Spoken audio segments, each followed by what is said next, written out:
Hi, it's Brenda, and it's day 13.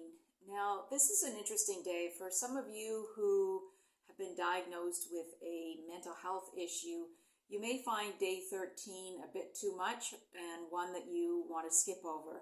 That's fine. I would suggest actually you could leave some of the questions and just deal with the very last question. Or you could also seek a counselor out or bring some of these questions forward with a counselor. The other option is a really good friend to be able to speak to them about some of these questions and answer these questions together. The reason I suggest that I'm going to look at my book and some of the questions because I want to make sure that I explain them to you a little more thoroughly. So the first question is, what different types of conflict have you experienced while in service? Now, in this, you can talk again, and you may have actually answered this question when you're dealing with people in some of the previous days. So you can choose to keep this very basic and general if you like. With some of you, it might trigger immediately a memory, and whether that's something that you feel comfortable writing about or not, it's up to you. So again, I leave that to you to discuss. Second one I'm getting in, does the experience have an impact on you today? I think you can answer that. If you were able to answer number one, I would definitely look at that. What Frankl talked about a meaning was called attitudinal shift. And so it's sometimes looking at a bad experience and trying to put a spin on it that becomes meaningful to you. So when you look at question 2, it's really trying to say, is there anything, the benefit that you got out of this whole experience? Which I know for some of you, that's going to be a very difficult question to answer. So I'm going to have to leave that up to you.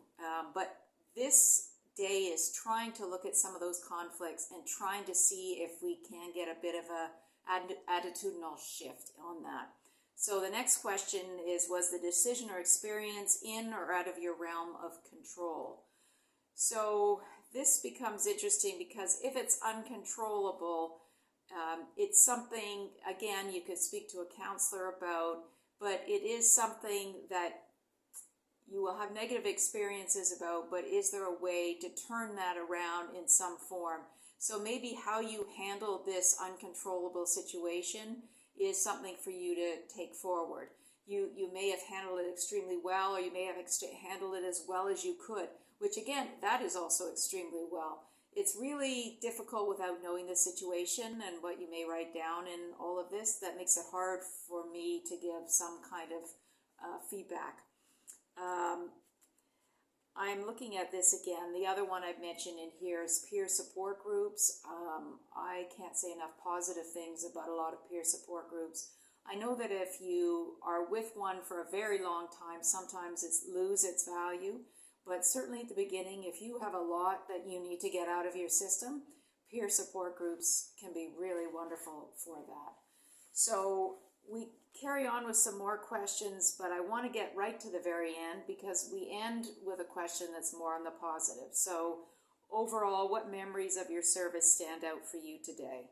Now, some of them, again, you could focus on the bad memories you've written about, but what I really like you to do is focus on the good memories. And so maybe there was meeting a really good pal of yours. Maybe it was seeing a new country, experiencing a new culture, or learning how to use a new skill, how to use mechanical skills or engineering skills. So I'd like you to try, if you can, finish out this chapter on something positive. And if for a lot of you can't handle some of the earlier questions, try and see again, if looking at this chapter, this as well is attitudinal shift. So what we're trying to leave this whole experience is that it's had some positive sides to it. So I wish you good luck with day 13.